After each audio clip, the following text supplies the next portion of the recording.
on to Saturday now, and for Tote 10 to follow players, that closes at 11 a.m. for entries on Saturday, and point scoring begins a minute later. So there'll be plenty of eyes watching the action for betting and for points purposes with us at Tote. But Cheltenham and Punchestown are a great chance to get them early points on the board. So we'll start with Cheltenham and the Triumph Trial, which is a completely British field. So Richard, we'll start with you. Who's your idea of winning this? Obviously, you've won the Triumph before, but are these trials still really good markers for that kind of race come March?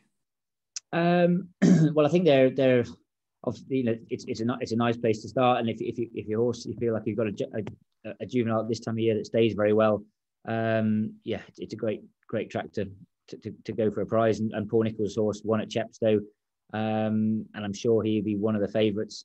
And again, Paul does very well with his juveniles, and I thought again after his Chepstow run, he'd have to be one of the leading fancies.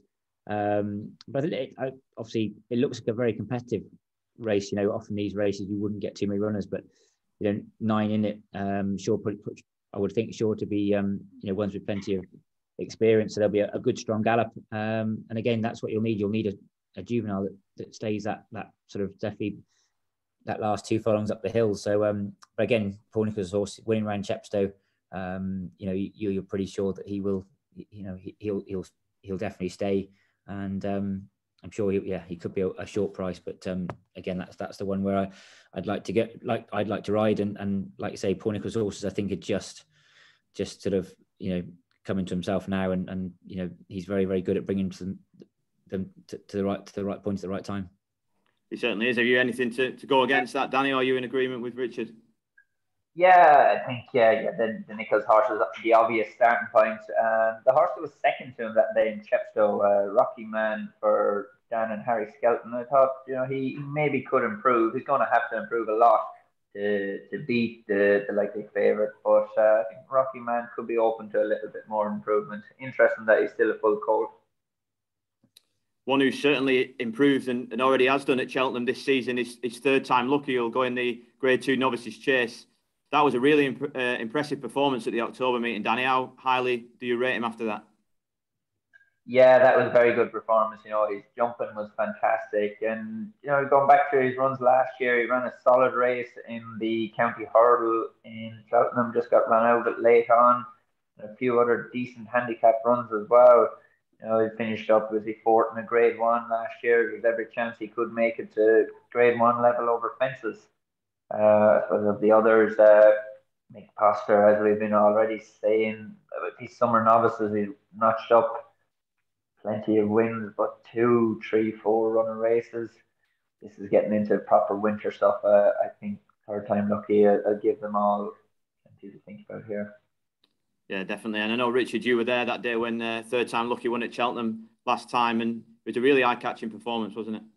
Yeah, it was, and his jumping was the bit that I really sort of thought he took to it really, really well, and again I think that the Skeltons, they seem to, obviously they got jumping, a lot of jumping in their pedigree, but they do seem to produce these novice chasers really well, and they take to the fences very well. And again, he was a very good horse, like Danny was saying, last year, to run in those in a big handicap at Cheltenham and run so well, and I know, Harry was very, very pleased with him that day. So the last day, at Cheltenham when he won. So again, these don't look good enough to really put him under pressure.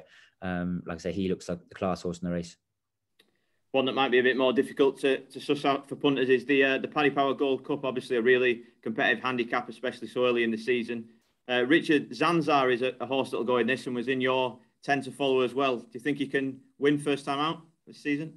Yeah, he ran really well at Exeter in the Holden Gold Cup, finished third. And I think he's £4 or £5 well in, coming here. So hopefully it would give me a good start in that if he does. But I think he's, I felt that he's had a run under his belt, which would be ideal. Philip's horses are in great form, and he's fingers crossed he should go there with a great chance. And a fast run race will really suit him. So. Again, it looks a very open race this year. I thought that when you got Laylaw, which is joint favourite, I'm sure because he's gone to Paul Nicholls. I'm sure that's a much bigger reason why he's such a short price. And and there's lots of horses that you can make cases for. But I thought Zanzar, he was a decent novice last year. I was very lucky in the Grand Annual when nearly getting brought down, which knocked him out of the race. And I just felt that Philip's horses definitely weren't just on song last year, and they're in great form now. And he could be a horse still with more improvement to come. So again, we're hoping we can get a good run out of him.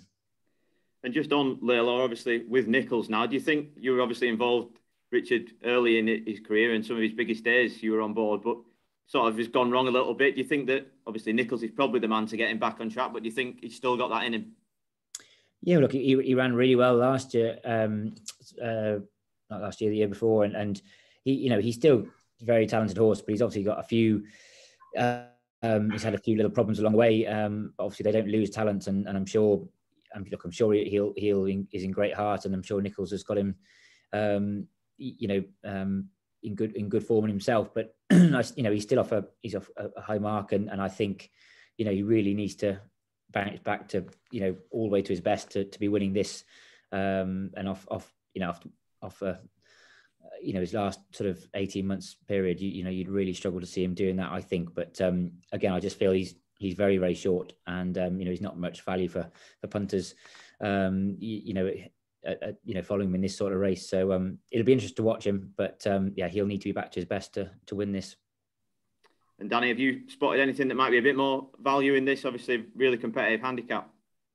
Yeah, it's a competitive handicap. I think Protectorat is a deserving favourite in it. He's a grade 1 horse in a handicap, has to carry plenty of weight, and that it's going to be difficult for him, but I think he could win it. One at a bit of a bigger price is Nick Williams' horse, Galahad Quest. David Noonan rides him. He has a run under his belt. He was third in Weatherby 2 weeks ago, and just looked like he got tired late on that race. Nick Williams had a couple of winners lately, and that could have been a little prep run for a crack at this race. And 12-1 is still a bit of each way value in an open race. Excellent stuff. And just before we move on to Ireland in a bit more detail, the listed race, Richard, at 250, looks to be an interesting one. Sporting John, again, another horse you'll know plenty about. Hasn't really done well in his last 2 starts, but did beat Chamblou over fences. It looked like he was going to bolt up in the Charlie Hall, but obviously goes back to hurdles now today, on Saturday. Sporting John, do you think that you can they'll get a good tune out of him?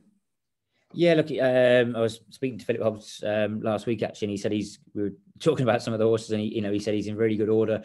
I'd say he was just obviously he had a tired fall with me at Cheltenham at the festival, and then he obviously didn't run so well next time, but obviously had a good summer off. He's very well, but I'm presuming they're probably thinking that it's hard to find an easy race for him, or a nice option over fences perhaps. So to give him a run back over hurdles, which he's still if he's a grade 1 winner last year over fences, so even 146 there's no reason to suggest he won't run very well, but I presume perhaps it's it'd be nice to get a nice run under his belt. But yeah, for me it'd be nice to see him run and run well, and then I think there's I really feel that he's a chaser that has got some big days ahead of him. So hopefully, if you can see him run well, then that would give you the idea that there's some nice days later in the season, I'm sure, over fences. Excellent. So I want to keep an eye on then.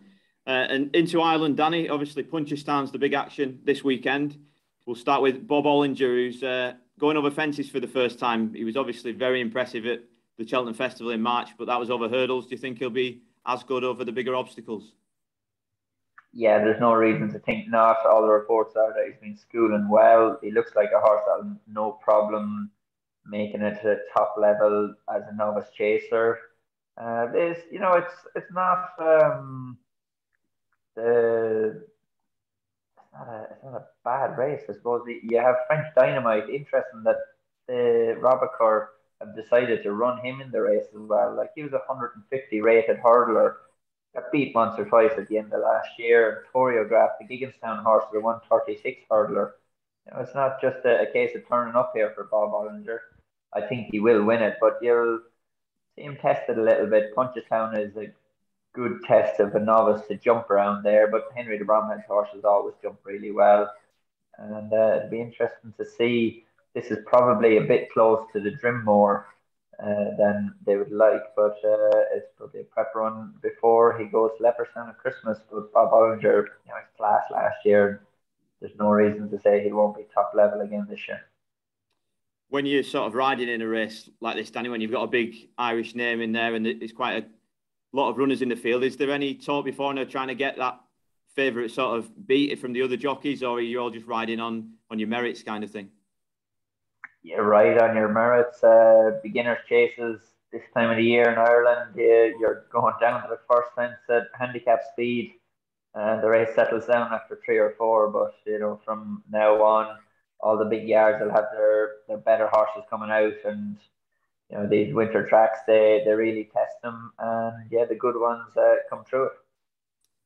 And Richard, what's your thoughts on Bob Bollinger? Obviously, from a British point of view, brave man game. Tried to go up against him last year and didn't quite do it. There's talk that he could be better over fences, but it's going to be an interesting battle in it if them two meet again. Yeah, well, obviously, brave man's game has been very, very good, and to think this lad was 10 lengths in front of him at Cheltenham easily. Again, look, he looks the ideal sort to go chasing. Again, he's with the right trainer. He always does a great job with his chasers, and so obviously it's going to be very hard to beat him. But like you were saying, in a beginner's chase at this time of year, I'm sure Rachel will be she'll be concentrating on just getting over the first 2 or 3 fences in a nice rhythm, and then the race will sort itself out. But again, I'm sure they're all excited to get them going. But I never think this time of year, especially in Ireland, all the beginners chases and all the maiden hurdles are very competitive, and everyone says, oh well, they should, it was a Cheltenham Festival and he should be, he should bolt up, but actually it's never quite as straightforward as that. But I'm sure we'll all be keeping an eye on the race to see how he takes the fences, and he definitely looks like one that will play a big part over the next few months. Absolutely. And Danny, you'll ride in the Grade 2 novice chase as well on Saturday with Grange Walk. Looks to have a good chance. Are you looking forward to that? Yeah, possibly. He's well below some of these on ratings, but he could pick up the pieces. I think Cape Gentleman is the most likely winner of the race. He's been very good in what he's done so far over fences. He was probably a fraction unlucky went third in the Galway Hurdle last year, and it'd be interesting to see what route Emmett Mullins will go with him. Embittered was a good winner around Punchestown last in graded novice chase as well. So it's a competitive race. You'll learn a little bit more about them. Embittered is second season novice, but Cape Gentleman looks really like a horse on the up in this.